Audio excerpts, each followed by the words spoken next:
And we're live. We're live. Rolling. And all that audience out there, all four of us are watching us. I know. You're being watched. I mean, I'm enjoying the show. I don't know about you guys. Oh, it's great. I think that's great. I really think I'm doing well. Yeah, I think I'm doing well as I well. would agree. You know, I just like looking at myself. Well, Which it's is our kind of second- sad because I'm not particularly attractive, but you know. I mean, Yes, you are. Yes, you are. Oh, This Jesus. is our second attempt. you don't at have to be podcast. nice. Well, I'm biased. You know that. To insult This is me our is to second insult attempt yourself. That's right. That's right. You resemble me. This is our second attempt at podcasting, and we're all here. John, Derek, Ashley, and Bill. And we're going to talk about stuff that amuses us and the hell with the rest of you.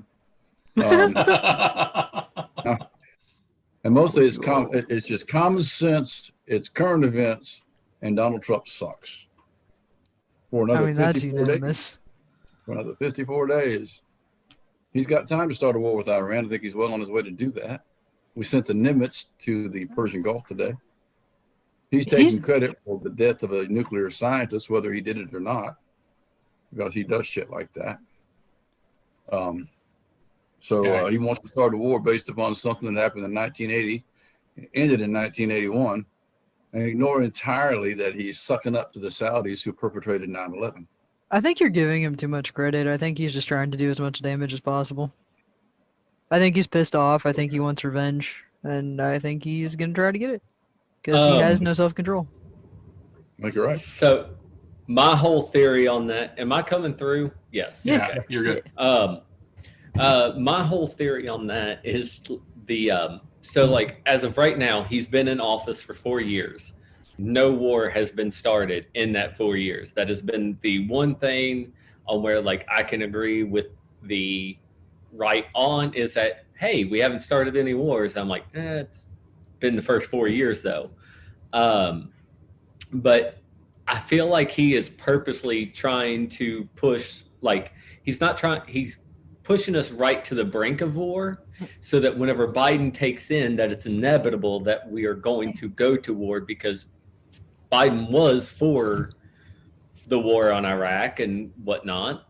So to push that forward, as if Biden starts a war within the first 4 years, Trump can then be like, hey, there wasn't a war started on my first 4 years. And then in walks everything. And then 2024, like the 2024 thing is really a huge concern for me.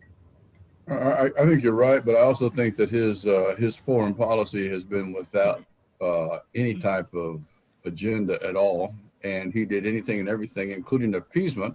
Primarily, that was what he did: appease. He surrendered in Syria, let the Russians take over our bases there. He betrayed the Kurds. I don't know what the hell he was doing besides making love to Kim Jong-un. And you know, the appeasement, just generally, Churchill was right. Appeasement is where you feed the crocodiles your friends, hoping they'll eat you last, and that's what he's done. He's abdicated our position globally. Wars are not desirable, but they're sometimes necessary for good and just reasons. There is no good war, but there might be. You're cornered. You got to fight it. Yeah, I mean, he also went to the negotiating table with the Taliban, which is kind of stupid because you can't trust those people. We walk out of Afghanistan anytime in the next foreseeable future anyway. And I'm old enough to recall the helicopters being pushed off the ships in 1975. We left Vietnam, and those people were imprisoned and killed. But that'll be like a walk in the park compared to what the Taliban will do to the Afghans that are left behind that were our allies for 18 years. And I am the first one to say, going into Iraq was stupid. Yeah. Going into Afghanistan, staying past the 10th day was stupid. But we stayed there 18 years. We developed relationships, and we owe people. We did that to ourselves. So I take issue with the fact that, you know, they're trying to brag about, you know, him not starting a war in his first term. And the reason I take issue with that is because it is not for lack of trying. Like, he was trying to start a war with everybody somehow to keep himself in office. First, it was the North Koreans, and it was Iran. I mean, there have been all kinds of attempts to do that, and every time he has been called out by the media and called out by Congress, and basically said, if you do this, you're done. Like it's not just, you know, I mean, he's just as a kind of an afterthought. Like it's like, Yeah. oh well, you know, imagine that. I guess I didn't do that, did I? But he tried. And Yes, and then he had- wants credit for not going to war whenever it was him Right. that was like, hey. right, exactly. But If he had he been flipped left to the his own script. devices, he would have. He flipped the script on Iran and North Korea when he came into office, though, because Right. they were treating Iran significantly differently because they did the accords, the deal, and Iran was complying with it. And I do believe that Iran can be reached out to and brought back into the fold largely because there's a significant section of that population that would love to have relations with the United States based upon not the Shah's relationship that was a client state of the United States, but one where they appreciated Americans and progress, etc. They were a very progressive nation till the Ayatollahs came into place. He flipped that script and started treating North Korea like we were trying to treat Iran, and he started treating Iran like we were treating North Korea, which is rather firmly, Right. and it totally failed in the application. I mean, his whole presidency has just been characterized by just unwarranted aggression. I mean, towards foreign powers, towards, you know, American citizens, immigrants, like everybody. He's just an asshole. Like truly. I mean, I'm not gonna be, you know, nice or polite about it. He's just an asshole. And Well, his that's what's- followers are also That's- assholes. And that is basically what his campaign is. That is what the whole everything, I mean, the whole foundation of this entire movement is basically just we want to be assholes and we don't want to be told not to be assholes. Well, it's the fuck your feelings strategy. Exactly. And not the too fuck much your to think feelings about and that.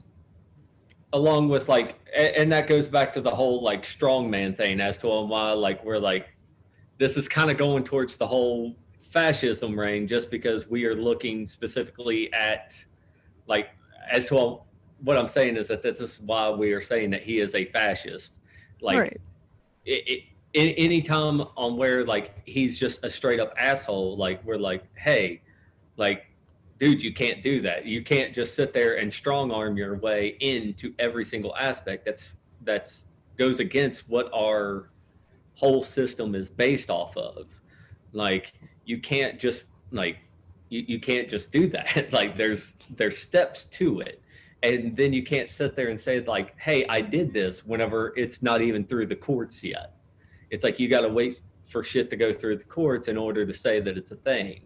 Well- And he's gotten away with saying that. Yeah. You know, and it's just like, you know, let's take the whole healthcare situation. You know, he's like, oh, well, we're not getting away, you know, we're not going to do away with pre-existing conditions, but it's like, but you don't have anything in place to overtake the Affordable Health Care Act. And it's like, yeah, but we're not going to do away with that. Well, if you take away the Affordable Health Care Act, you're then for taking away the protection for pre-existing conditions, unless if you have something to put in place. Mhm. So like you have to basically, you know, like the whole repeal replace thing, you have to have something to immediately shove back into that spot. You can't just take it out and leave it vacant. I mean, they will though. Like, I mean, So that's the you're thing. saying- You shouldn't be able to, but they will. No, You know? if You they don't had find their way. credible- You don't find credible his assertion that he'll replace it with something better? No, Does I anybody? have No. no faith. Now the thing that I've been like with whenever it comes like to the whole war thing, like going back to the whole situation with Iran and Iraq, like just everything going on in the Middle East, he has lost every single Poor dude. footstep. Anything that all advancements that we have made in the past 20 years, we have lost with that man. Yeah. We're a nation in We retreat. can Right. yeah, we can sit there and say that, you know, oh, well, we're pulling back troops. But like you said, it's a retreat because anybody that we have gained, like, how many times have we screwed over the Kurds? I'll be the first to admit I didn't know who they were until we betrayed them, and then you go back in history, and they've been with us anytime that we've been in the Middle East. We've made allies with the Kurds, but this time we have made it so blatantly obvious that we're like, no, screw you guys. Yeah, and I mean that leaves the 91. Kurds to engage with those who are willing to, and that is the Russians right now. Yeah. I mean, so that's another front that we lose on. Everybody we betray and turn on, they gravitate to the Russians. That includes Iran, for instance. And right now, Iran, we're being used as a proxy by the Saudis against Iran. And Israel has open relations with the UAE and Saudi Arabia, and there's another nation that doesn't come to mind, supposedly recently recognized by those nations, but they haven't been before, because Israel and the Saudis and UAE have a common enemy in Iran, because the Saudis want to dominate that region and they want to use us to make it happen. Hell, they used us in the Gulf War to fight Iraq on their behalf when they invaded Kuwait. And that was the first time that I can recall. I'm sure it happened before, that we betrayed the Kurds. It's a chess game, and Trump don't know how to play. I mean, it's just so very interesting that, Saudi Arabia buys how many millions of dollars, maybe billions of dollars worth of military equipment from the United States, and they don't use it. We end up having to come in and be their, enforcer. Yeah. And you're right. And that's something else too. Trump's using those purchases to point to as economic factors, assets, success. Right. He's agreeing to sell those planes to the UAE if they'll recognize Israel. Well, of course they're going to do that until next week when they don't. Yeah. Yeah, exactly. But I do think that Iran is an opening, and that Iran deal was a start, and that Trump totally botched it by pulling out of it, as he always does. And you're talking about the military, just an aside. I just read that the Marines are understrength, marginally able to accomplish their role. They've asserted they're a one front force, and the U.S. Navy is 100 ships short of their allotment. Now, we're $8 trillion in debt since Trump took office. That's only about $500 billion less than what Obama did in two terms. I don't know about you, but I don't remember getting the prize for that. Now, what did I get for that? Where did money go? $8 trillion down the rabbit hole. What Yeah, the did he economy's do crashed. with those funds? I mean, we're still dealing with this ridiculous pandemic that no one wants to seem to actually do anything to contain. I mean, he's done nothing. We've got nothing for the money we paid into this.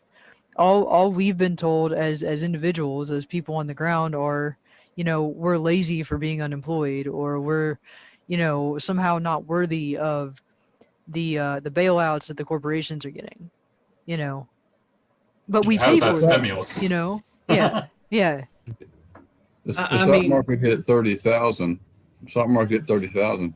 Right. But the Fed is investing $120 billion every month in securities. $80 billion in treasury bonds and $40 billion in mortgage securities. And they want to increase that number because they want to keep the rates low so that the economy will be stimulated. And that's why the market stays up and has gone up since 2017, because he's used every counter-recessionary tool, including that one, to heat the market up. The market should have been adjusted, corrected back then. Should have been correct back then. Probably the most painful. Well, and we'd be far better off, because in good times, let's say those 3 years were good times, rather than handing out tax cuts, they should have paid down that debt they're bitching about. But next month the Republicans will suddenly be concerned about You're right. national debt again. Of course they will. And people need to really just take a stand and tell them they don't want to pay for it. Yeah. Yeah, We well, need their big their money, man. trickle down economics has worked so well. That's where I was going, is that you have so Right. you have so many people that still believe that trickle down economics work. And I'm like, I'm like, it did at some point in time. I'm like, I'm not gonna sit here and say that it didn't. It like but at the same time, I'm like, if that's the case, then why is it that only 1% of the population has 99% of the wealth? Like, I know that we've been saying this shit for fucking years. But yet, like people were like, oh, well, that's because they worked harder. Bullshit. Yeah, Bullshit. exactly. I'm like, like I sit here, I look at Jeff Bezos, I look at, like right now, you look at the richest people in the world, like Elon Musk has just fucking jumped up. And it's like, Right. okay, like Elon Musk has done a bunch of shit. Like, don't get me wrong. But he about started with money. that. Exactly. He started with money. Not only did he start with money, but he's also doing it by pushing other people's ideas. They're not his ideas. Like, Yeah. I'm not saying that he's not an intelligent man, but it's not like he's a rocket scientist. own. It's not like he's a car enthusiast that like designs all these cars. He finds people that has ideas and he puts them into the forefront. Right. And he utilizes them. Like, he is the modern day Thomas Edison. I do like that GMC is releasing a fully electric truck, though, that is way better looking than his. Oh, that EV Hummer looks just so Yeah. good. I'm like, oh, I wish I had $100,000 to spend on a vehicle. Yeah. The thing about trickle down is that the Republicans have been doing it for, let's just say, since Reagan. It's always Yes. failed. But they always say, we didn't do it right. We're going to do it right the next time. But they always deliver Yeah. the same thing. Bank failures and market Mhm. fails. Every time. Reagan did that in 87. SNL's failed. Bush did it with bank failure, market failure. And Trump has done it now with all the above. Well, I mean, honestly, think about it for a second. Like, how could the Republican Party possibly benefit from people actually being financially secure? We don't. Now, They don't. It upsets their hierarchy. And the reason for that is, okay, first of all, I mean, you have the obvious reasons, like, they want people to work for them. They want people to work for their buddies. You need a working class in this capitalist dystopian nightmare. But beyond that, particularly with gerrymandering and redistricting and everything else, there is absolutely zero incentive for the Republican Party to do anything to fix their own districts. And the reason for that is it keeps the population homogenous. It keeps the same people that have been there. They can't leave. And it simultaneously keeps people from moving in. So, like, as long as you make sure that not only nobody wants to move into these places, but the people that otherwise would can't because they don't have the money, or they're suffering from like ridiculous student loan debt, or just literally can't afford to move. I mean, it keeps them in power. They want to resurrect the disposable working class that existed in the late 19th, early 20th century. They Exactly. want the coal miner that was indebted to the company's store, who had to live in their homes, and when they were no longer serviceable, they would kick them out with their families. Right. That's what they want. They want a feudalism. They prefer a feudalism. They do. And the current situation preserves their hierarchy and gives them the ability to do. They've got that structure of monarchs and lords and fiefdoms.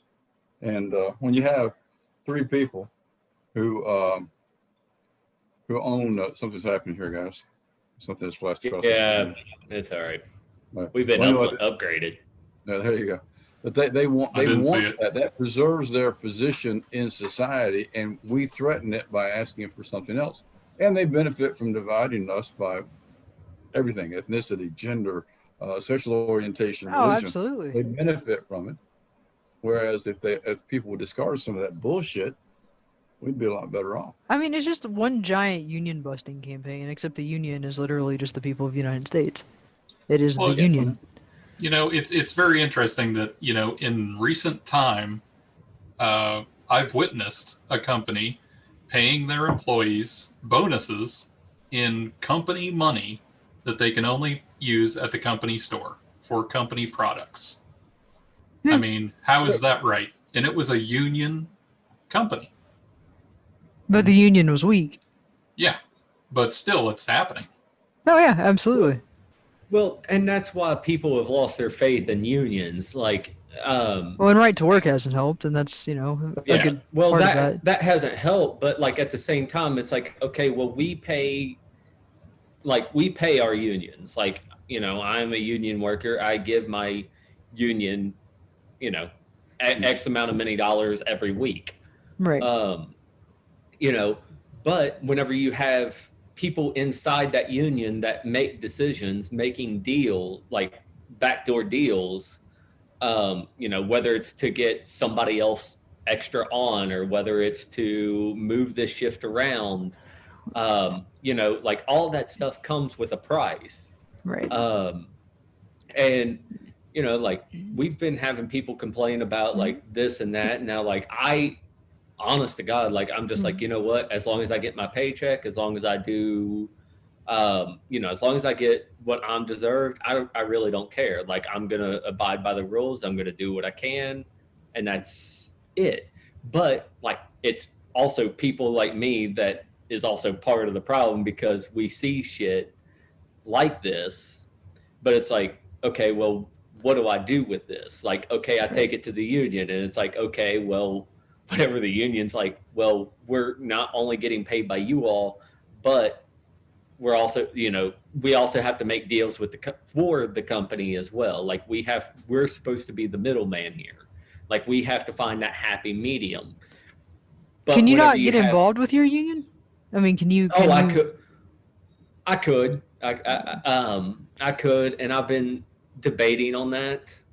I was gonna say because that's the best way. A lot of people that end up in unions or they work for union shops, they want a benefit or they seem to expect more out of it, but then they don't want to put the work into it or they don't know how to put the work into it. And a lot of times you can run for positions within the union that will put you in a position to do that, and that's important.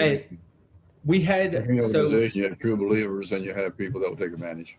Right. Free riders. And we've got people right now, like, first off, like, I'm trying not, like, the whole point of me taking this job, honest to God, like, was specifically so that I could pursue outside of work ambitions that I have. Like, this is not, like, I'm wanting to use this to pursue other avenues in my life. But, however, since getting into it, like, my wife has been the one that's been like, hey, maybe you might want to get involved with this because this is something that is actually an issue for you. Yeah. And this is something on where like you can make a small difference. And with our past election, like the one that we just had, we have them for elected certain officials that I'm wondering, like, I'm thinking that they might make a difference. Yeah. But as of right now, like, it's kind of like, you're still fucking making deals, aren't you? And I'm just like, man, don't make me get involved. But like, I also goes down to popularity contest at work. Right. And I won't say that I'm necessarily there. I've been very like the fact that like people say that they're like, oh, I like you even though that you're on the left. Yeah. And, I'm like, no, you don't. Yeah, we need better unions, and we need. You thought about handing out candy, but you can't please everybody. And better to go down in flames believing what you believe than just putting up with the bullshit and tempering your words. Okay, but it helps to lead by example as well. But I'd rather tell you what I think than just tell you what I think you want to hear. Yeah. And like I've told them exactly how I feel at work, but like I still just find it like people at work think that their single-handed voice for like being able to go to their boss and immediately get reactions for them is better off than having a voice for everybody. Because like once you start having a voice for everybody, the individual does, like, there are going to be times where the individual is going to suffer. And people have an issue with that because they're like, well, what about me? But it's like, dude, you got to worry about everybody. And since the company is worried about everybody, like you as an individual may not get every single thing that you freaking want. Yeah. And like that goes like even for like right now, it's just like you have an epidemic that's going on. You have things, and now we're into the holiday season, and like people are having to obstruct from their lively traditions, things that they've done every year, and now like hell, you can't even hardly get people to wear a mask, and now you're asking them like, hey, don't go to family gatherings, and like They are freaking out. yeah, and people are like, well, you're not going to tell me what I can and can't do. And it's like, how many Thanksgivings do I have? And it's like, probably less if you continue to have this Right. shit. Yeah, and I mean, the funny part is, I mean, a lot of it's suggestion. We don't think you should gather, please wear a mask, but they're acting like it's like the government, the feds are at their door with a gun saying, put a mask on, don't leave the house. That's not what's going on. It's a mask. It's a mask, not a yellow star, for Christ's sake. Okay. Right. If they did that sort of thing, they might not have to shut down the things that are being shut down. But mark my words, by the end of the year, they're going to see 300,000 cases a day. They're like 5-year-olds that are being told not to touch the hot burner on the stove. I mean, what do you guys think about all the people going around saying that this vaccine has a microchip in it and it's going to turn you into a Democrat? Oh, I think that's 100% factual. Yeah, Like, there's not a awesome. single bit of science fiction there at all. Like, there's not a million other ways. That is the only way to do that. There's no other way to make everybody Democratic besides this inoculation of COVID-19. Right. Like, that's it. And I'm just saying, there's going to be Why else people, would Bill Gates be involved? Yeah, there's people literally saying they're not going to get the vaccine because they don't want to be microchipped by the government. Well, it's just a rehash of old, anti-vaxxer bullshit, basically. I mean, I've seen this stuff for years on the internet. Yeah, well, I mean, it's before COVID-19, it was basically every other freaking vaccine. I mean, truly. Well, you look at 2016 going, or 2016 going into 2017. Like everything before COVID, like Trump was a huge anti-vaxxer. Like he, That's about and I his won't speed. necessarily say that he was an anti-vaxxer, but he was like, oh, well, like it should be voluntary. And I think that, and with that, like, it's like, it should, like, I understand the voluntary aspect behind it. However, I'm also kind of like, okay, but with that decision, there's going to be consequences. Yeah. And it's like, if you decide not to, the public school system should be able to deny your access. Right. Yeah, I to mean, that they did system. when I was a kid. Yeah, Yeah, exactly. they did. Like, No. if you didn't get your MMR, you didn't go back to school after Right. during the 7th grade. I mean, that was just Yes. how it was. And like with that, like I understand like the individual freedoms and like, like, okay, sure, you want to have that freedom, cool. But you're not gonna then be able to have your cake and eat it too. Like we still have to protect the majority, not the minority here. Like in this They had case, that like case. in this situation. Like if you're gonna They had sit that here case and about vaccines. I'm sorry, they had that case Say that about again? vaccine just last year. Yeah. Last year. And it was dealt with the chickenpox vaccine. And this kid up in Boone County, who was a member of a local Tea Party / radical Catholic fundamentalist family, refused to take it. And they wouldn't let him in school. And he sued, and he lost. He lost. And he caught chickenpox too. But it's like Matt Bevin wanting to have chickenpox parties. These Right. idiots want to have COVID parties now. Yeah. And I wish they go ahead and get to it. I don't fear for the dumbasses. I fear for the children and mine. they're Well- walking biological weapons. I mean, that's Yeah, my and I problem. mean, they were even acting as if that should be a benefit to their cause by infecting undesirable people, right? Yeah, I mean they've been caught doing that. There's been incidences where that's actually been an issue. Yeah, where they've been telling their people, go Native infect Americans. the people that think this way or look this way. Right. It's in South Dakota, the Native Americans, Christy Nome there, that went, by the way, South Dakota has the highest per capita cases, and I think deaths in the world. Right. But the Native Americans there are dying at Right. a higher rate because they don't have the immunity Right. or the ability to resist. I mean, they closed Well- off the reservations. Well, I mean that's they're I don't know if you guys remember this, but they at some point I believe they found out that that's why they were going to try to do some kind of semi-aggressive response to this, and then they decided not to because it was killing the right people, according to Well, the Trump that administration. Jared, what's his name? I can't Kushner. remember his last name. Kushner. Yeah. Yeah. That was, All right. that I'll was have to be something like right that. back. Okay. Okay. But ultimately, it's you're right. Those things are. They have the ability to do that calculation, and it's a Nazi calculation. It really is. I mean, when you're But, literally like you're deciding not to do something about a disease because it's killing your political opponents and people of races you don't like. Like that's a problem. And I don't know how that's acceptable in modern society. Yeah, I mean, it would be like the Nazis curing a typhoid epidemic at a camp. Yeah. I mean, why would they care?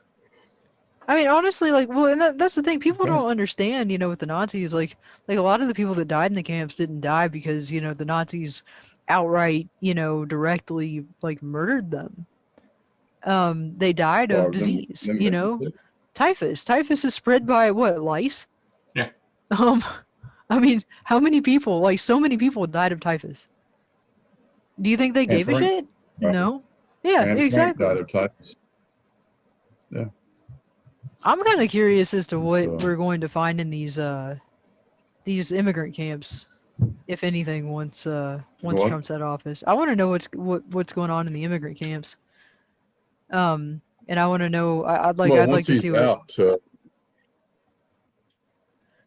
I wanna see what they kinda- should put a lot of light on that. Yeah, I want to. I hope that they do. I hope that they actually expose what's going on in those places because I And think it's they- a lot worse than what's being let on. They should that expose again. the border patrol individuals, immigrations, ICE Yeah. personnel who participated in that so enthusiastically because they did. Right. Oh, absolutely. Yeah. I mean, that's the kind of people they recruit. They're recruiting people who hate immigrants. I mean, who joins ICE? Yeah. People who hate immigrants. People who want to beat immigrants. Who want to send them back over the border. Who want to, I mean, literally, that's what they're looking for. I mean, I'm very amused with those recent videos, though, of them building the border wall and people literally scaling it while they're building it. And then they scurry across down on the other side like firemen on a pole and just take off running. It's like, oh, yeah, that's totally so impenetrable. It's ridiculous. See, I haven't I haven't watched those videos yet. It's hilarious. I I think that part of our show should too involve props. Okay, and you guys got props. You got booze behind me. I mean, I would have to go. I would have to go into the other room to grab all of my guns. Yeah. 45. I've only got my one. They're all in the safe except for that one you gave Oh, me to clean it the could other day. be a probably hour and a half special if Bill just turned his camera and showed the gun safe. He's Yeah. probably got 100 of them to talk about. Yeah, I get sick of this like stereotype of Yeah. people on the left like hating guns. And Like, there we are. yeah, exactly. We got a few Now- here. Is that a good shot? Yeah, sure. I mean, Yeah. kind of like you need to like move the camera down just a little bit on the. But on you the know, things that people can- Yeah, there you go. There you yeah. go. That's Okay. one of the safes. That's not all of them. That's just Yeah. the one. So, But- like, whenever But whenever- as a Democrat, though, how can you have that many guns, Bill? Because I don't trust those damn Republicans. That's why. Right? I mean, So- the other side is forming militias and wants to kill us. Like, why wouldn't I be armed? It's always amused me that they think they're the only ones that have firearms. Right. Or know how to use them. I mean, let's face it. The communists didn't win their revolutions with feathers. You know, No. they used No. guns. Mao Yeah. said, "Power comes to the barrel of a gun." Right? I mean, we also Okay. understand the power of words to some degree, but I mean, Yeah. guns are good, and they're effective. yeah, They're very- Like, I mean, like, whenever it comes to like that for me, like, I know, like, whenever I was talking to like a few people at work, like, they were definitely like, oh, well, Biden's going to come after our guns. And I'm just like, God damn it, dude. I'm like, okay. I'm like, how long has this actually been a thing? I'm like, ever since that I was born, I remember them talking about, as long as I can remember, I can say like, oh, well, they're coming for your guns. I'm like, nobody's ever really done it. I'm like, yes, you have to be cautious. Like, yes, they can slowly inch that away. Mhm. But it's like, at the same time, I'm like, man, like, they aren't going to really just come up there and just be like, hey, all this shit that you now own is now fucking illegal. they can't gonna do that. happen. The logistics of Even if that they is enforced it. impossible. I mean, it's just Yes. it's not And- possible. But Right. which recent president did an executive order against the Second Amendment? Yes. Trump. Trump. Which, John, I'm going to point this out. I did say that if any president does, I'm like, I remember telling you before he was even president that Donald Trump will do more against the Second Amendment than any other president in our recent history. Yeah. This is I mean, I didn't know he's, what. yeah. I mean, everyone forgets that Ronald Reagan, their hero, actually did the actual assault weapons ban. Mhm. And I mean, so let alone what Bill Clinton did that was temporary. Yeah. And the Brady's of the Brady Bill were not Democrats. Yeah, they were Republicans. Um, And I But mean, the for, like- Republicans were all about, stopping gun rights when it came to, in the 60s and 70s when you had racial demonstrations. Yeah. Right. The wrong people Black start guy with a carrying gun, man, guns. they want bro. gun control real fast. Yeah, the NRA was all for gun control for public display when the Black Panthers started showing up with shotguns. Right. I mean, now, if you watch certain, I can't remember their arguments, but like they will argue against that, saying that it wasn't just because there were Black Panthers that were carrying firearms; it was some other explanation. But the There's fact always that I some can't other remember it explanation for them. lets me know that I'm like, that's bullshit. Like, Yeah. no.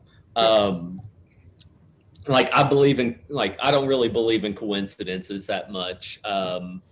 Like things happen for a reason.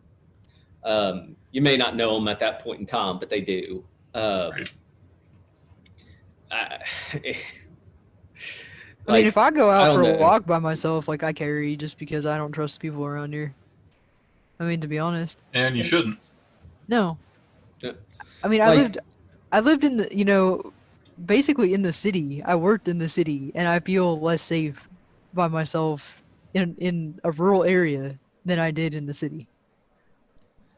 Well, I mean, like, I think that, honestly, like, I think a lot of people do. Like, because, like, whenever you look at, like, carry concealed and stuff, like, now I'll be the first to admit, I've never carried concealed, but, like, in the city and stuff, it's like, I don't know many people that do. Well, people. I Uh, mean, the thing is, in my I've been experience, is carrying like people concealed for don't really 15 years. bother you as much. Say Here that they again, do. Ashley. I've had I my said- carry concealed for 15 years, but I've never actually carried regularly. Occasionally, But it gave me the ability before they changed the law recently to put a gun in my console of my car, which was illegal until recently, Yeah. unless you had to carry a concealed. Carrying concealed is a nice concept, but the smallest gun I have is inconvenient to conceal. All right, especially in the summertime, you just can't do it. And in the wintertime, you can put a damn cannon under your jacket, but I mean, Exactly. during the summer, I it's always a have a little more cannon in my difficult. jacket. No. Well, like for me, I'm kind of like whenever it comes to like carrying publicly for me, I'm just kind of like, you know what? I'm like, if I'm ever in that situation, like it's just kind of like odds are like I'm not going to practice enough with my firearm to be able to even get it out in time. Like if I see something, but me just like, hell, like I've been to concerts and to other, major like events on where like you've got a huge gathering of people on where there's noises going off. And like, it's like if I jump, like I'm just kind of like, wait, what's going on? I'm like, oh, okay. But whenever it comes down to things like that for me, that's like where I'm like, okay, like, and where like, it's whenever I started focusing on things like that, whenever I started to kind of like, okay, like maybe carrying in a movie theater isn't a great idea. Maybe carrying at a concert and having these no gun zones is not a bad idea. Yeah. Because like I did at one point in time have a strong Republican view, especially whenever it came to the Second Amendment. But whenever I'm sitting here looking at it and I'm like, okay, so like if I'm sitting here walking through a crowd and all of a sudden I hear gunfire, I pull out my gun, I see people running, and then I see somebody else with the gun. I'm going to, since I don't have training, if I automatically assume that that person is the perpetrator and you point your gun at him and you take him down. Okay, the odds are, yeah. And then the odds are is that if you're not the only one thinking that same damn thing at that same exact time. So then somebody else grabs their gun out from across the crowd, sees your punk ass sitting there just firing on somebody, and then they take fire on you. And I'm like, okay, this is a bad situation to carry in because you've got people that it's impossible for them to train for that specific situation. Yeah, and that's exactly why concealed carry classes teach that your first instinct should be to get out of the situation that you're in. Yeah. Yes. Pulling that weapon should be your last resort. But the person who carries a gun openly, the example I point to, it's a real life one, is the guy that's 400. He's one snack cake shy of 400 pounds, got a Glock on his hip, and wearing a Stetson. What the hell do you think he is, Matt Dillon or some version thereof? Down Special Forces. They wear that on their hip for a reason, intimidation, or they think that their perception of themselves is stronger because of it. I'd rather the person carry concealed. That person carrying concealed has already shown some discretion about carrying a firearm. Dude, I'm sorry. When you're like a 50-year-old dude with double D's, and that's all you got. I mean, I don't know whether to be pissed or sorry. What's age got to do with it? I have to ask. It doesn't. I mean, you could be a 30-year-old dude with double D's, but like those are the people that I'm talking about. Like those are the ones. It's the dudes with like that should be wearing bras. Tipping. Like the meal tipping. Team 6. The meal team 6. It is meal team 6. Like the cowboy hat and the buckle and the double D's and the pregnancy belly. The guy. You've seen him too, apparently. I mean, the idea is. Like you should be wearing a moo-moo, man. I don't like seeing those people, the gun on the hip. If it comes to society that I got to carry my gun low and tied to my leg, well, I will start practicing, But it makes okay. I mean, the only time that I think that really makes sense is independent business owners. I fully agree with them open carrying, so it's a preventative, as a deterrent. Deterrent to robbery. At my office, I quite often have my pistol next to my computer. Yeah. I don't do it to be visible. It can be visible, somebody looking, but it's there, Right. I don't do it because I'm worried about the business. It's just that I'm pretty visible politically. I'm going to shoot somebody eventually. Well, I mean, like if you have a like the issue with open carry to me is like, okay, it's like, let's say for instance, I want to cause harm and I don't have a gun, or like I want to cause harm and I see that you clearly have a gun. It's like, okay, I can clearly just grab a hold of that. And it's like, you know, people are like, oh, well, how are you going to get it out of my holster? And it's like, okay, well, like you could have any other freaking weapon that you want. And it's like, but if I can get it away from you, or even just stop you from getting yours out in order for me to cause harm, it's like you're leaving me, like that's a sign for me. Yeah. But the moment that, like, you know, like as far as carrying concealed, like I am 100% okay with people carrying concealed. Right. Yeah. I mean, but it, to me, I'm just kind of like, whenever you start, I was specifically pointing out like no gun zones, period, like movie theaters, rock concerts and stuff like that. I just want to make myself clear on that, if that makes sense.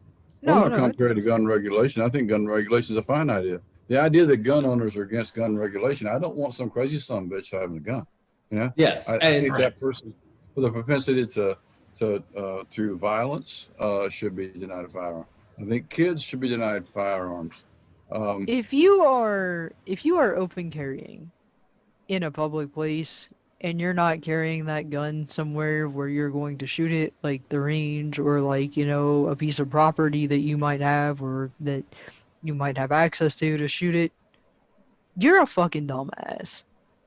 And I'm not the only person that feels that way. And that feeling, I know, exists across the political spectrum. The people that do that are doing it for nothing more than attention. They accessorize their outfit with it, and that's it. Yeah, there is absolutely no good reason to be open carrying, none whatsoever. Like all you, even from a standpoint, like from a practicality standpoint, all you're doing is telling a would-be attacker that you have a weapon and that you need to be neutralized first. Mm-hmm. Right. Yeah, I was going to kind of add that to with what Derek said. If he had a ball bat in that, you know, scenario, and he sees somebody with a open carry pistol, he's going to knock that guy out first. Yeah. I mean, it is almost universally done by people who are just trying to get attention or trying to make some kind of like, you know, whatever political statement that makes no sense.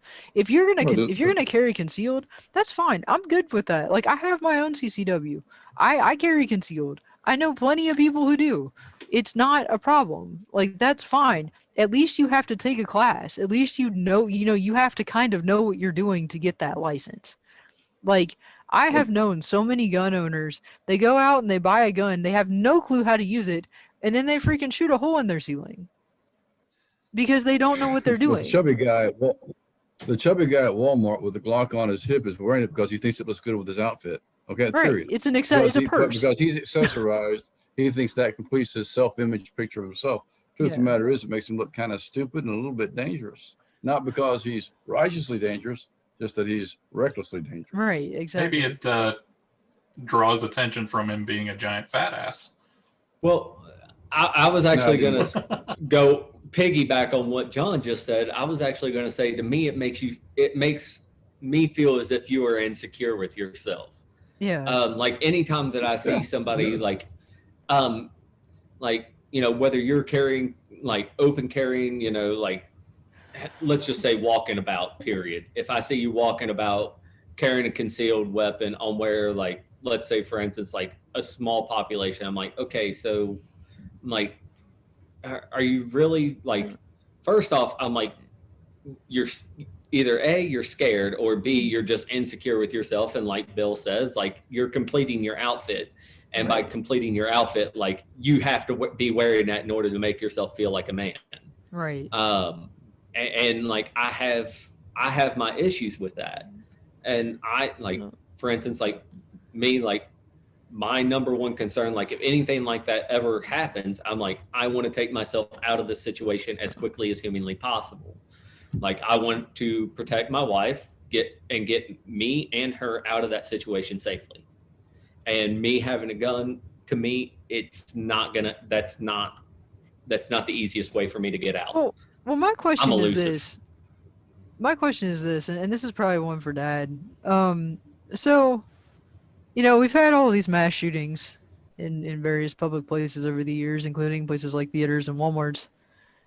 Um, so, and one of the things they teach you in concealed carry classes here, in Kentucky, is that, you need to have some kind of feeling that your life is in danger, in order to be justified in self-defense. So, what exactly, like, if you walk into a Walmart and you're walking around and you're shopping in Walmart and some guy's running around with a You froze. huh? You froze. Say it again. Okay. So anyway, if you're in Walmart and you're walking around and someone's walking around with an AR, Mhm. at what point is that, I mean, are you not justified in thinking your life's in danger? If you have a reasonable fear of imminent harm, okay, the Right. fact that he's carrying it, it's like me carrying a gun, is not necessarily a concern. Right. But if he picks it up and points it at someone or you, and you have you have the right to protect someone else if it's a reasonable concern for their safety. Right. Although it's better if it's for your own safety. Well, yeah, for You sure. pop 'em. It's like my neighbor here just a couple weeks ago. You know this case, the guy next door here who was attacked by his roommate with a machete, and he Yeah. shot him in the head. Yeah, I've done the same thing. It's just a good Right. idea. And there's no charges. The guy's walking out here, and it's cool. I mean, I'm just saying, like, there's this it's almost like it feels like a gray area here.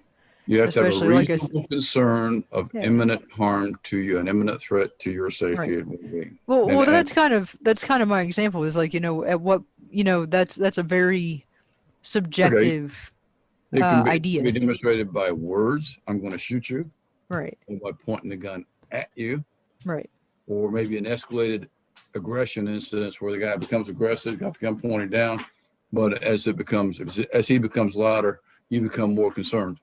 right. I think that's reasonable to think about. So, I mean, that's kind of my it's a thought of mask. it. It's just like, you have people walking around with literally with full-sized rifles in these places, and it's like, Well, I haven't seen You're anybody literally in Walmart with inviting- one lately, but they could be. It's like that. But then again, the flip side of that is that black kid, I think it was in Ohio, who was Yeah. looking at a BB gun. Somebody called the cops. Cops came in and shot him because he was looking at a BB gun. Or maybe Right. it's even a toy gun. Right, Like that exactly. kid Tamir Rice, who was shot by the cop. For having they a toy think it was gun. Justified. Hell, that car wouldn't even stop when they shot that kid. That No. car was still rolling when they shot that kid. So it's just, and there's so many instances like that. right, We've spent a lot of time on this issue. We still got the election to talk about, and the fact that Biden's won it, and Trump Mhm. is full of shit with his efforts to try to say that there was cheating, and there wasn't. They got no proof. They've lost like 40 lawsuits lost by the Trump team. They make it up as they go along. They go into court and say, this isn't about fraud, then what are we here for? Michigan, Pennsylvania, Georgia, Arizona, Nevada have all certified. The man's lost, okay? The man is lost. But on the way out the door, just like Hitler did at the end of World War II, and I think comparing Trump and his attitude to Hitler is very apt. Hitler issued a Nero decree, and that decree was to leave a scorched earth for the Allies not to use and let the German people starve and die because they don't deserve to survive because they lost the war. Trump is doing the same thing. Although I think if Trump offers Melania a cyanide capsule, she'll let him take it, but she's leaving.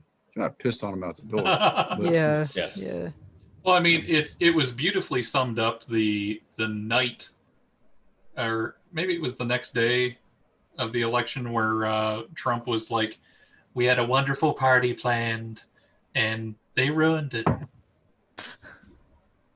Good. It's like, Any day that Really? I pissed him Donald Trump's cornflakes is a good day. I know, right? Like, so like the moment It's that like they I announced- lost. ruined- I didn't get to have my party. Poor thing. Yeah, the moment I will always remember the time on whenever we found out that he lost, because like I was actually in a park having a nice picnic, And my wife looked up at me and was like, "Hey," I'm like, "What?" And she's like, "He lost." I'm like, "Who lost?" She's like, "Trump did." And I'm like, "You asshole." I'm like, "You just said that like it was a bad thing." And it like I was just like, okay, cool. I'm like, we just had a loss. And I'm like, I'm in a beautiful park getting ready to have a very nice picnic. Let's go. But like at the same point in time, this was also whenever we're like, oh well, there's gonna, like this could happen or that could happen, from a Trump loss. But it's like at the same time, I'm like, I'm just glad he lost. I'm very glad that he has continuously lost pretty much every single case. I think he's won like one case, but it only amounted to like what 10,000 votes. Yeah. Well, it's Didn't just even enough, I mean, Yeah. Pennsylvania 400,000 votes, and then we'll discard the entire election. It's saved. Well, I won't say that. There's too much to say that it saved democracy because he's damaged it so much. I don't know that we can actually save what we have. He's diminished. Yeah, I feel like we're kind of like in that interim like Weimar period where it's like we've got like a temporary reprieve, but like the worst is coming. Yeah, well, I mean, like any given time, like with like Trump set a precedent. Like he did things that we didn't even think that were possible. Yeah. Inside of our democracy. Right. So like if you do move forward with this, and this has been a major concern with me, like honestly, for as soon as I found out Trump won and we would have to win this election, I'm like, I am incredibly concerned with a Biden presidency, because if either the right things change or the wrong things change, like you could be seeking like, the next, like after Biden, it's like, do I expect anything a resort, like a go backwards? Like, let's hit the reset button from Trump. Let's go backwards a little bit, and then we'll move forward from there, from Biden. That's like rocking that thing like it's a baby. Yeah, I know. There's no resetting what Trump has done. He has diminished every institution, whether it be DOJ, the press, the legislature. Everything has been diminished because he has to diminish it so as to gain credibility in relationship and proportion. So that we really have a lot of rebuilding to do. And globally, we're in the shitter, man. We are so much in trouble. He tried isolationism, and that died in the 40s. And the ocean is not the buffer that it was in the 40s. Back in the 40s, it took weeks to cross the ocean. No. Now it takes 8 hours to fly across it. I'm sorry. And I think the Russians got a 9,000 mile an hour missile, and we've got some of our own. Yeah, well, we let that treaty expire. Yeah. Under Trump. Yeah. And when you pull the United States from the world stage, you leave a void in leadership that somebody's going to fill. And the Chinese and Russians have done it. And I don't blame them, because that's an opening they should have, Yeah. I mean, China has the largest navy in the world now. Exactly. I didn't realize that. Yeah, and I mean that was a study done by the Pentagon. So I mean, anyone is free to go look that up. See, my worry with the Biden administration is that they're going to try to continue business as usual. And it's not. And it's not going to work. And the other thing is like, a lot of these people are so disconnected from the everyday, person in this country. And I don't think they seem to understand what's going through people's heads. That's an issue. And it's not just that, it's the fact that, if they continue to do business as usual, Trump has honestly blown wide open some of these loopholes. He has shown that our democracy is extremely, extremely fragile. And he's revealed exploits that people didn't realize existed. And if they don't fix those now, they may never have a chance again. Well, international well, relations. There are people, in terms of international relations, are really illiterate. They got no clue as to what goes on between between in trade and diplomacy and Yeah. alliances and adversarial maneuvering and strategy. They think it's Right. very simple. If we don't interact with them, we're better for it. Truth of the matter is, No. that's totally inaccurate. We now have, he puts in place tariffs with China. Okay. What did that do? A month or two ago, we had a 14-year high trade deficit with China. That's Yeah. not progress, that's backwards. And why do we Well- look at the Mexicans as an enemy when we ought to be pulling them into the fold? And we float their boat, we float higher because of it. Okay? Yeah. There's a reason that Canada does so well with us, because we interact from that angle. And that what benefits them benefits us, benefits them. Right. And certainly there's a racial aspect of it, because, they're white.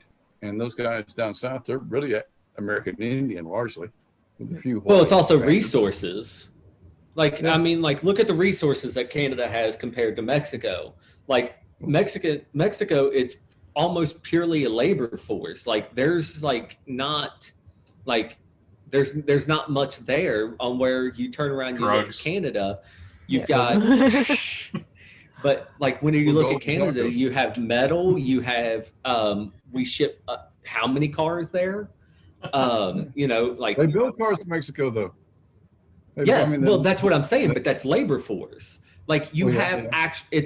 it's strictly labor. We aren't getting minerals from there. We aren't getting steel from Mexico. We're not getting plastic from Mexico. If anything, we're getting that stuff. Like we're getting more from South America than we do Mexico, and Mexico is that lovely little middle ground right there.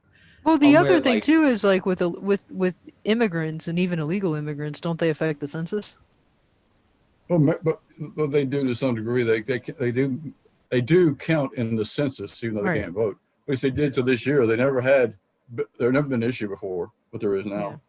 Yeah, well, Um, that's another And then issue. certainly they do provide labor. I mean, without the Mexican or South American labor, if you want, the transient labor, nobody's picking our grapes, nobody's picking our lettuce, nobody's, Right. in the fields. You can't get the white No, guy to go and- out and do that. They will not leave the trailer park to do those jobs. A Mexican will come 2,500 miles to do. Dude, they'll Yeah, barely but- leave the trailer Right. park to work at Amazon. Yeah, but yet they don't. Oh, yeah, They don't want to exactly, raise the minimum exactly. wage. I have a client. I have a client's working 80 hours a day. I mean, a week rather. 80 hours, they'd be tough. 80 I hours was a gonna week say, I'm like, in a that's food processing. In a food processing plant, literally. And he sends money to his family and takes care of his own family here. You can't get the guy in the trailer park to do that. You can't get that son of a bitch to pay his child support. Child support. and like they will live off of He's like not wrong. I remember like me being a kid, like we hiring Mexicans to work in the in the tobacco field. Like, we Yeah. would pay them, I don't know on how much a day, but like I remember like, talking to them about like what they were eating and stuff, and like, they were happy with a bologna sandwich and a loaf of bread and Yeah. and that was Well, it. And they would send everything else home. Here's the comparison that I see, and I saw it from my own experience, and being from Eastern Kentucky, you probably aware of that. My grandparents lived in a coal camp. My grandfather fought for the UMWA, blew up bridges and shot out the engine blocks of coal trucks with high-powered rifles, fighting for the UMWA.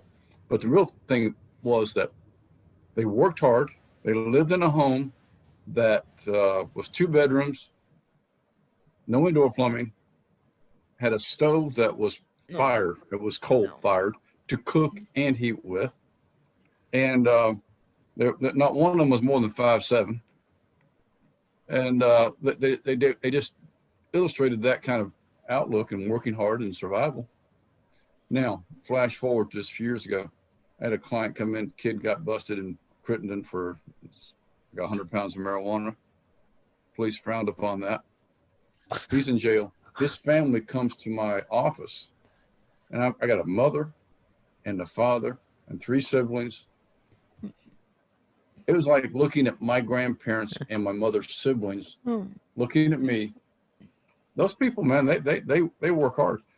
That we look down. I say we. That there is some discrimination or looking down upon them. That's totally screwed up. Absolutely, totally screwed up. It's a hustle. It's contrary to reality. Mm-hmm.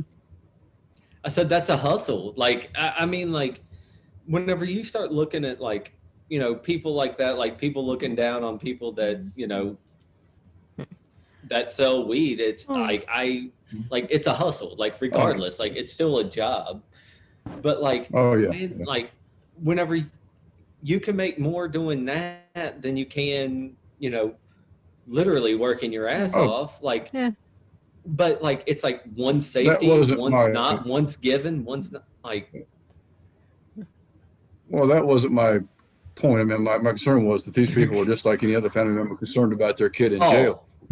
So I got no problem with selling weed. I might have done it myself.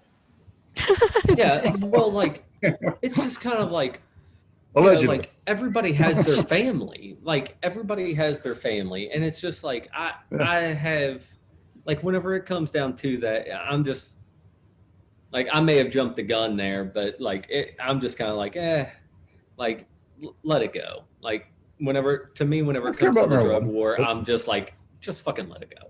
Like it's pointless to me.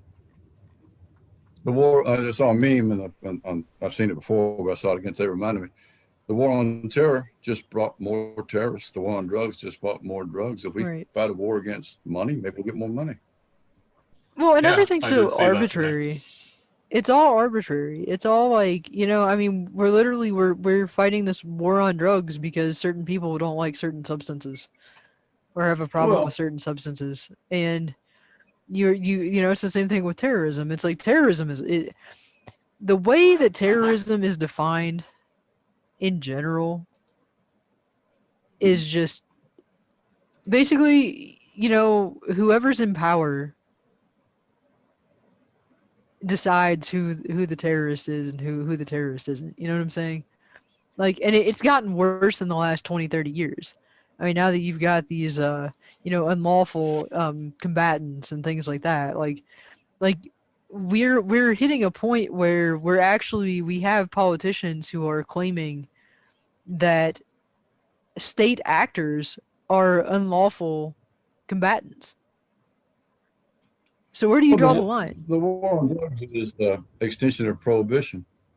I was talking about terrorism. 1930.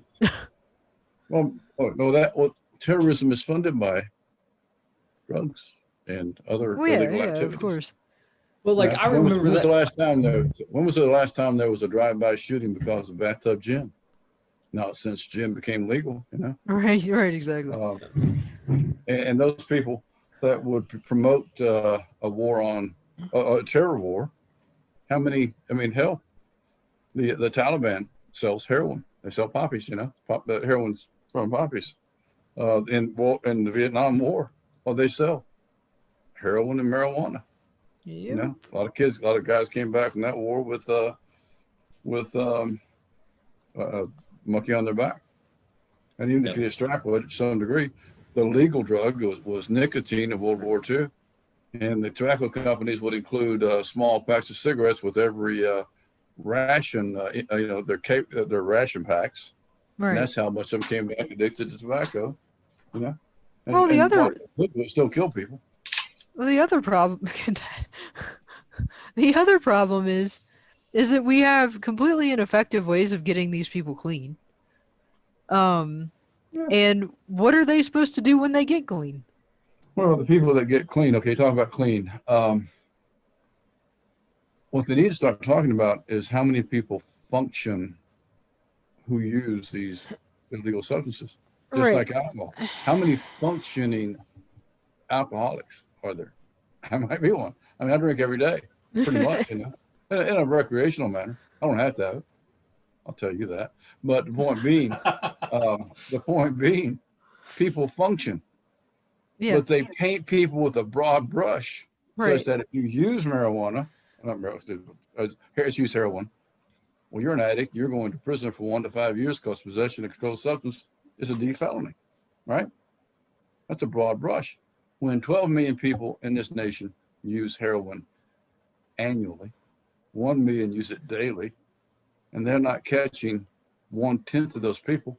And if they are, it's all cost and no benefit because it costs a lot to put somebody in housing for so many years at 3 meals a day and Right, electricity, exactly. et cetera, and those guards that must guard them. You can comfortable on the couch. It's an all cost, no benefit drug war. Let me tell you that.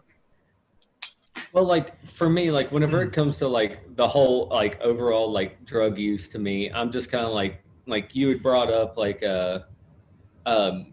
what do you do once you get them clean? Yeah. And it's like, you know, a lot of these state-ran places, like once you get them, like once you get it out of their system, as to them where like they don't necessarily have to go back to it, like to them where it's like, okay, well, you're not going to die now because of, you know, of withdrawal symptoms, Right. but now you're on your own. Yeah. And it's like, there's still that mental addiction. Like it takes a long time to break a habit. And they still and may suffer then- from withdrawal. Yeah, you know? and then but then it's also comes down to like friends and whatnot, because like it's like, well, who's going to take care of, like they need, unfortunately to me, they kind of need to be taken care of, Right. like because it's like, okay, well, hey, here's your cell phone back, like we can now trust you with your cell phone with all of your contacts in it, but other than that, you've got nothing from us. You get nothing from us anymore. And it's like, okay, well, I need a place to stay. Who am I going to call? You're probably going to call your friends. And it's like, there needs to be a happy medium there, like to slowly get them back to allow them to slowly gain their independence to them where like, you know, you can actually start dealing with like, Well, I think it goes beyond that. And I think there's something that a lot of people probably don't think about. He just keeps pulling out different guns. Like Just it's just like random. guns coming out of his guns. Well, he's got about 100 of them. Right. But and this may, I don't think it's off topic. I think this is probably something to touch upon in light of this particular conversation.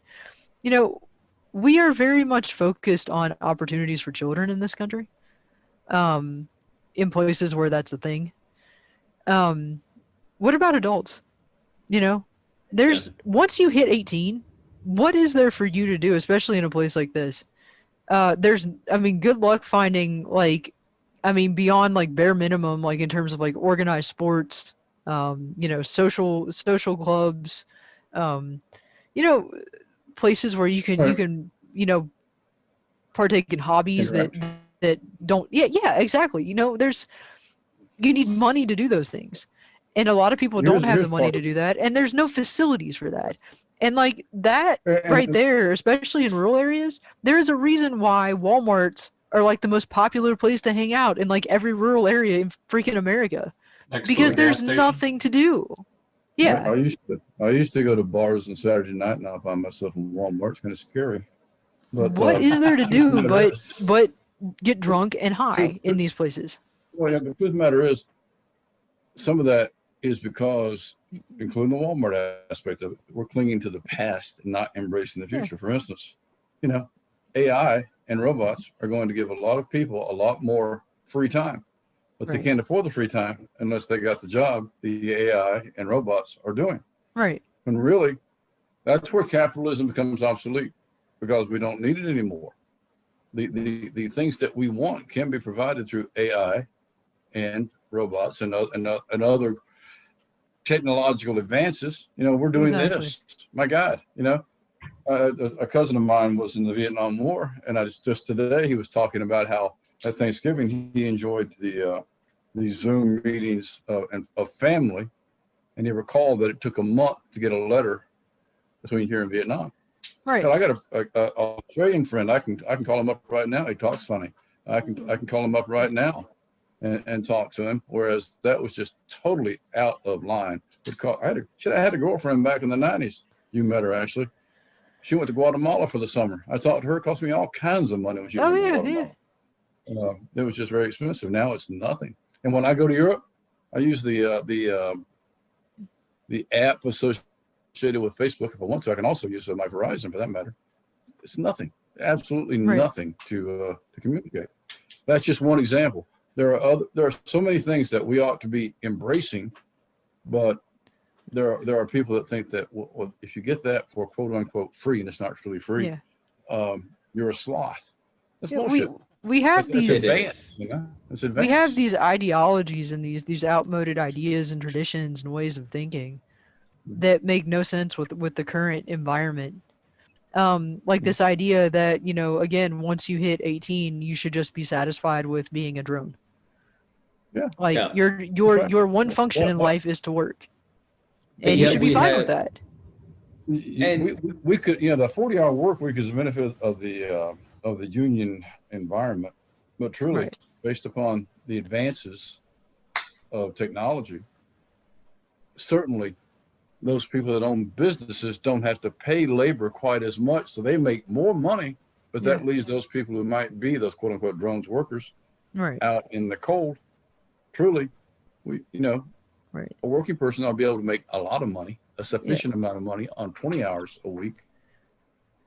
to I live guess I guess my point, my overarching point, is basically that we could, if you want to consider this drug and particularly like the drug issue an issue, I would say you could probably solve a lot of that by providing on other outlets. fulfillment and Extracurricular recreational activities. activities for adults. Yeah, because it does work for kids. Like after school activities do work to keep kids from And we doing don't drugs. necessarily change that much after we hit a certain age. There's no magic age where we just stop wanting to do things. Like it's just Well- this traditional like mindset that honestly is toxic. Revolution. Well, The revolution. well, the past like nice 2 nice years, AK there. like I'm gonna have to start me going to get mine personally, now. I fell into like a situation as to one where like I started to get like very irritated. Like I started to get antsy because like I was working, 40 plus hours a week. I was trying to do what I could to advance at my last job. Right. And like I started working at my new job, which increased my overall revenue like by a considerable amount. So like I did have a lot more free time. And with that, like, I literally started going to my nephew's soccer games and I'm like, well, shit, I want to play soccer. Right, exactly. So exactly. I turned around and like, I signed up for an indoor soccer league. It cost me, shit, like each season lasted about a month. Yeah. But like it could range anywhere from $50 for a season to all the way up to $100 a season. And I'm like, man, how many people can really afford this? I'm like, I'm Exactly. very fortunate. And it's like, this is actually taking like a considerable amount of not only money, but also time, because it's like, okay, it's like, you got to be here. Like it gave you something to commit to. Like it wasn't outside commitment, but it's like, okay, that's taking up 2 hours of my day every single time. And sometimes 3, like it's an hour of playtime. But I think the money is Like- the real barrier, I mean, and time as Oh. well, because time is money. And that's Yeah. it's the same with, if you want to take a martial arts class, I mean, the costs are exorbitant. If you want to take, guitar lessons, again, you're paying out the ass for that. And it's the You want to time, learn I how mean- to code. Like, Yeah. and that's time where I think involved that in the time involved in those activities cut into your time to earn money necessary to live. Whereas Yes. if the balance was correct, you Right. could do both. Yeah. Particularly in today's time. I mean, we're living a lot faster with a lot more advantages. Why are we working actually a lot more hours? Right. Well, Yeah. I think it was a couple years ago, Bill Clinton was talking about having a 3-day work week, and then the rest of the time would be a government stipend. I mean, that sounds kind of feasible.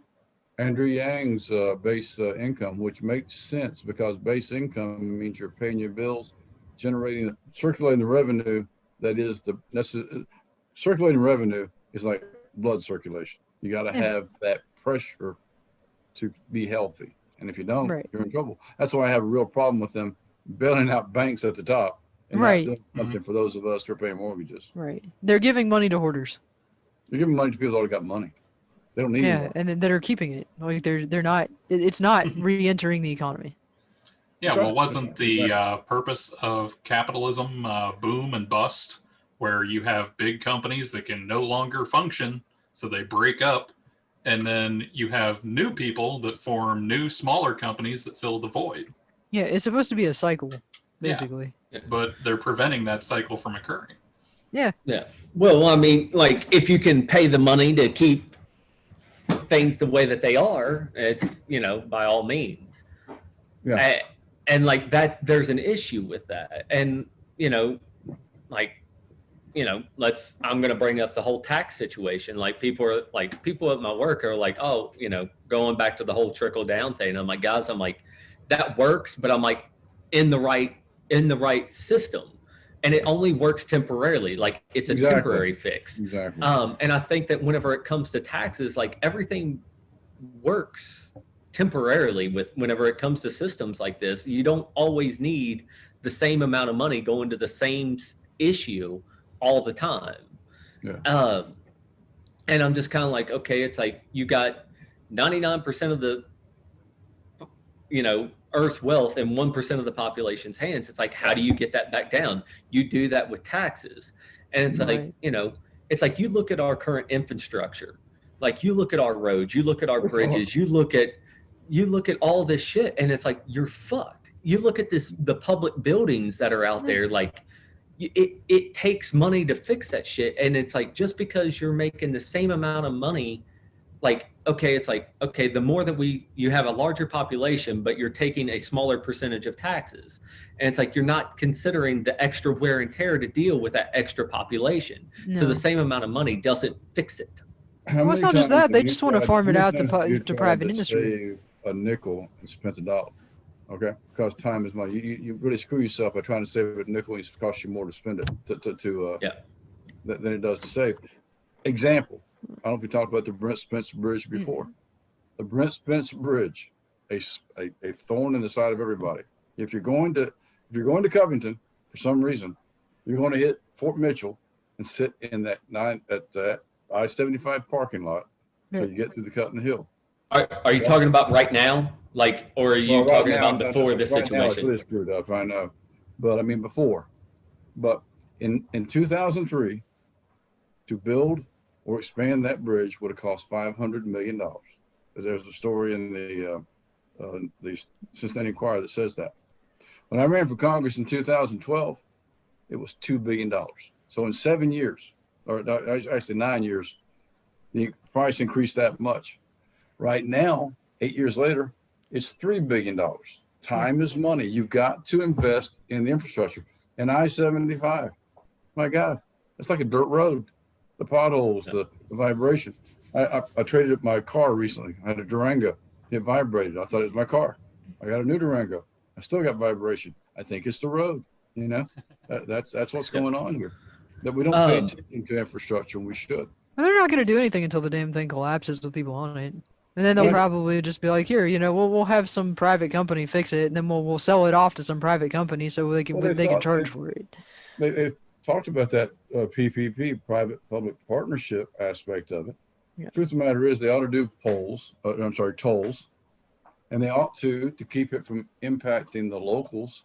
Either give a greatly discounted or no tolls to locals, hitting on those people that are going through. Well, I mean, you they could look just at give it tax credit. like they have the tax credit's is a great idea. But now you've got that, but like whenever I drove from here to Texas, then they had like what a fast pass, and it goes down to like what Bill was saying about a highly discounted rate as to one where it just stuck up there. And honestly, it probably helped their traffic to get to one where they were going, because then you had everybody else pulling off to the sides, which meant that the fast lane was always freaking open. Right. But now you was also looking at a 6-lane highway as well.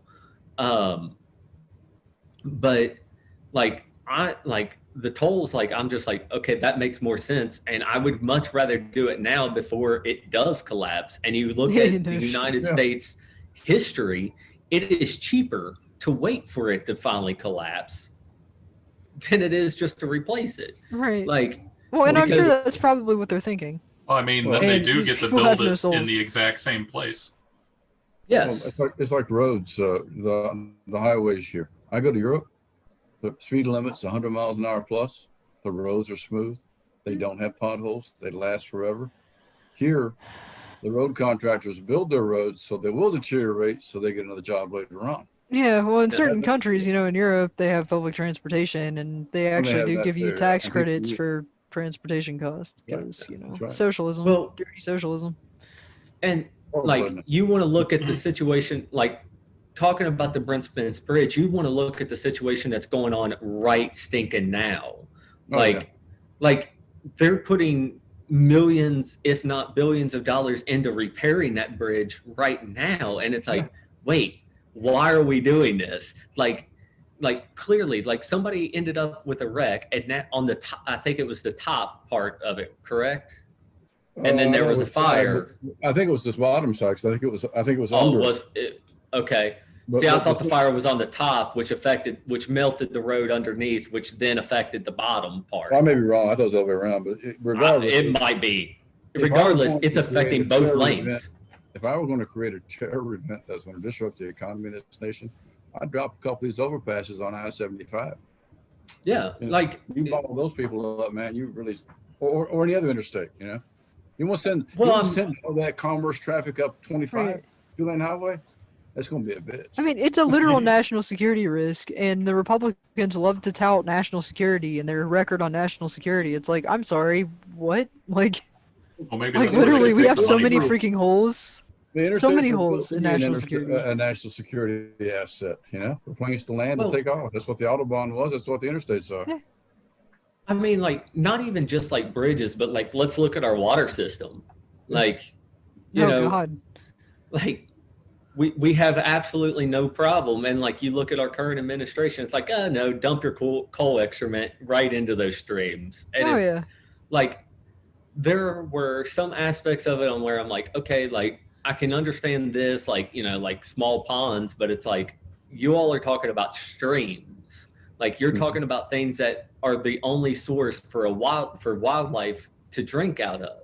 And it's like, you know, it's like you want to sit there and you want to talk about like the coal country, and it's like, okay, yeah, dump your coal there, but yet you've got a bunch of hunters that are like, oh no, like we need to cut regulations, and it's like, what do you think those regulations are going to do to the animals that you hunt and fish from that area? Well, And it's like it's going to be detrimental to those. it's like Yeah. mountaintop removal, you know, which is a method of strip mining. Not, I've worked on strip mines, but mountaintop removal is an extreme version thereof.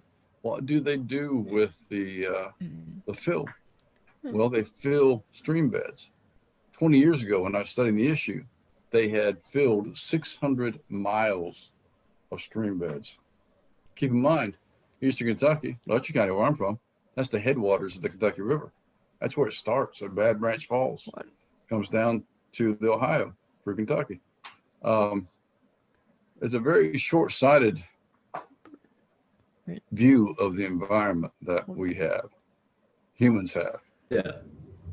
Some humans. It's all well and good that Trump says that if we sign these agreements that we're going to handle the bulk of it. Well, we're the bulk of what produces it as well. I mean, You- look at the in the man and look at his oceans, yeah. administration. Do they really look like people who, you know, have any kind of respect for the outdoors? Well, hell, he's selling leases in the Arctic as quickly as he can. You're because talking about a man who literally lives on hamburgers. Hamburgers. I'm sorry.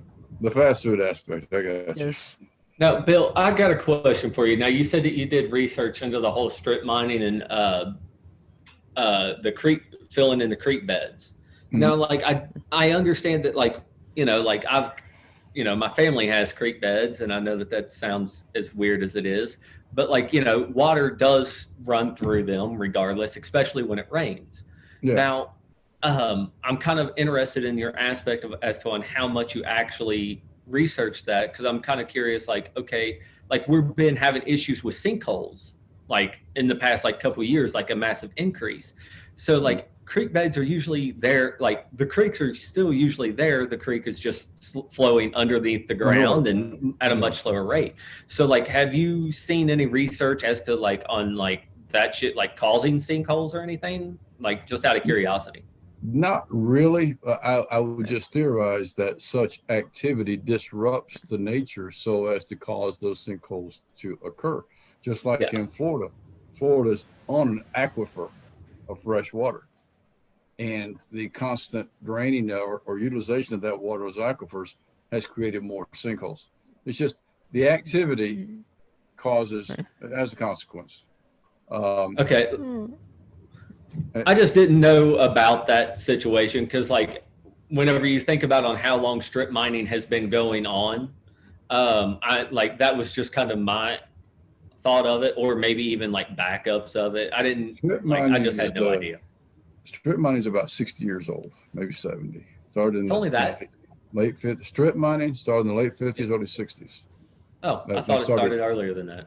That's when they started using the drag lines, the explosives. I mean, I worked on strip mines in Eastern Kentucky. We drill these massive drill benches, which is holes in the ground about 8 feet apart. You know, you drill 1,000 of them over a large area.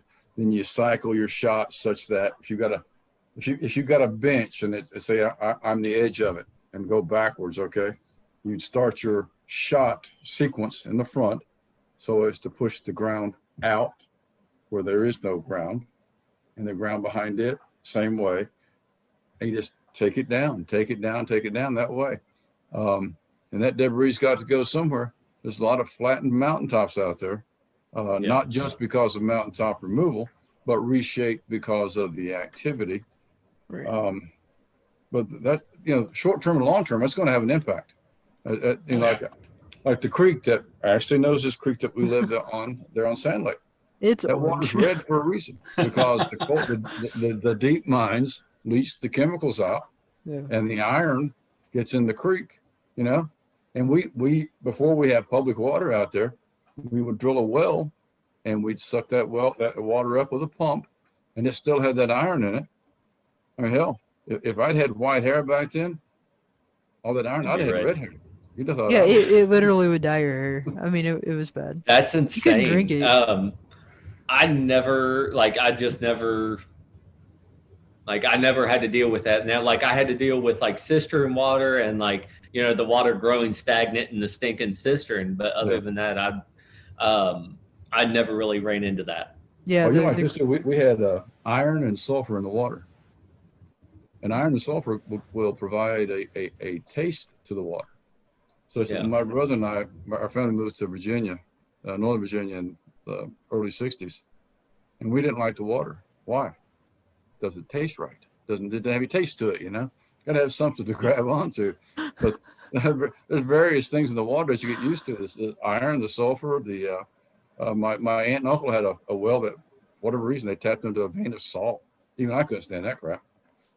That's probably why I have Tourette's. It's probably not even Tourette's. It's probably just heavy metal poisoning. Yeah. From the iron.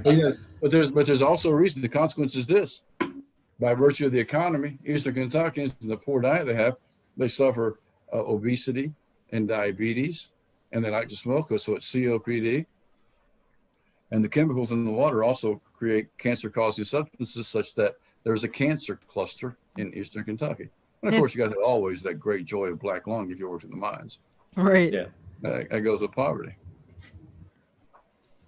Well, like that whole situation, like that system of poverty that they have out there, like I don't know about that. Like that, like I've got family that lives down in Mount Sterling and whatnot, and I'm just kind of like, guys, huh?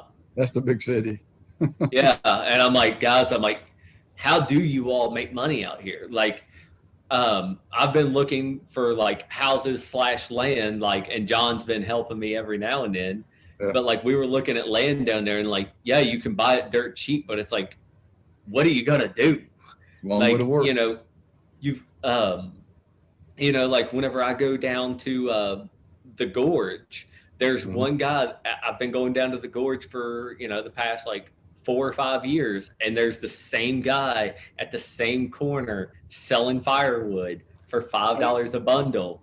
And he's like, yeah, he's like, this is kind of just what I do. I'm like, Well, dude, know, that is Oh, like, it's it- cool, rough. but at the same time, if you've like, ever seen the imagine us. movie Coal Miner's Daughter, Actually, no, I have not. if you ever see it, that movie was made in Letcher County, where I'm from. It was because Letcher County in 1979-80 resembled where Loretta Lynn was 40 years before, Van Lear, Kentucky. It was a lot of poverty, but the thing about Eastern Kentucky is if you go there and you live there, if the economy is doing well elsewhere, oh God, Eastern Kentucky is just bad. But if it's doing bad elsewhere, Eastern Kentucky is not so bad. It's not because Eastern Kentucky changed.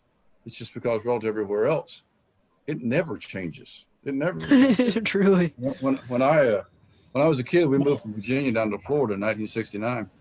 My first day, and Ashley's heard this story, my first day in school, 8th grade, Mr. Ivy, whose claim to fame was, he claimed that his wife was a professional wrestler, but he, I'm there, and he puts a movie on. You know how it is in kids back then, movies, you can go to sleep if you want to. And back then they had those projectors that click, not video players. Yeah, I know you're doing. And it clicked on. It's dark in the room. I look up on the screen. It says Letcher County, Kentucky, Poverty Pocket, USA. And I'm thinking, Letcher County. I know where that is. This is where I'm from. And it shows these kids coming out from a one-room schoolhouse and dipping water in tin cups out of a creek. Now, that was largely bullshit. That was not a common occurrence. But there was a lot of poverty like that. You know, my grandparents lived in a two-bedroom house with a little living room with a linoleum rug and a coal-fired stove, and had 9 kids in there. Pretty tight. They had no indoor plumbing. It's just the way it was. Well, People didn't know they were poor. That entire economic system down there, though, has got to be so isolated that the only thing that you're really doing, like, nobody's gaining, nobody's losing. It's just like, okay, well, this person needs help, so like it just goes around much quicker versus like if you are on a massive buy bill. Yeah, I think we lost him. But just to continue on, like it's like whenever you have like large cities, for instance, like they're dealing with the world economy, like versus like they're very well connected with everything. Like you look at Cincinnati and the northern Kentucky area, like this area relies on everything, whether we want to admit it or not. Like this whole area relies on the world. Like CVG Airport is a huge hub. You've got DHL, Amazon, Yeah. GE. Everybody wants to be right there next to the damn airport. Well, down there, So it's more. Bill's battery died, so Okay. he's done. Okay. We All are right. pushing 2 I hours. We 2 are. hours, yeah. So anything in closing?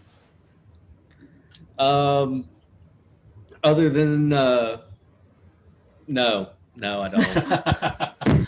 Yeah. Like I was gonna say, like, you know, like I think right now, like it's just like there is just so much going on, so much up in the air.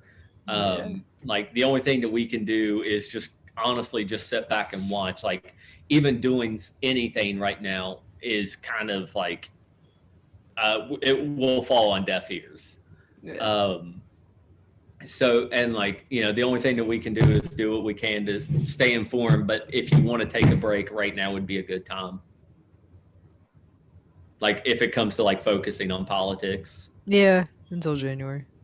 Yeah. I suppose we'll see. I know that that's a great thing for this show. It's like, oh, well, the only thing we've talked about are fucking politics. It's like, take a break. I mean, But I at don't the same think time, like, there's plenty to talk about for sure. yeah, Yeah, there's oh no God, shortage. yeah. You know, Yeah. if nothing more than aspirations and hopes for the future. I mean, that's how Yeah. we've gone on for about 2 hours now. I mean, Yeah. there's no shortage Yeah. of it. Yeah. And like right now it's just like I know like I feel like a lot of what I've said today has been kind of like But I just feel as if like right now, like we need to stay on top of it. But like right now is like, I don't know. It's just like relax right now. Sit back, relax. Let's wait and see what happens and Right. try to do what we can. And after January. Right. I hear you. All right. Well, we'll try to do this again next week. All right. Sounds good. All right. All right. See you All later. right. Have fun guys. editing. Yeah. For sure.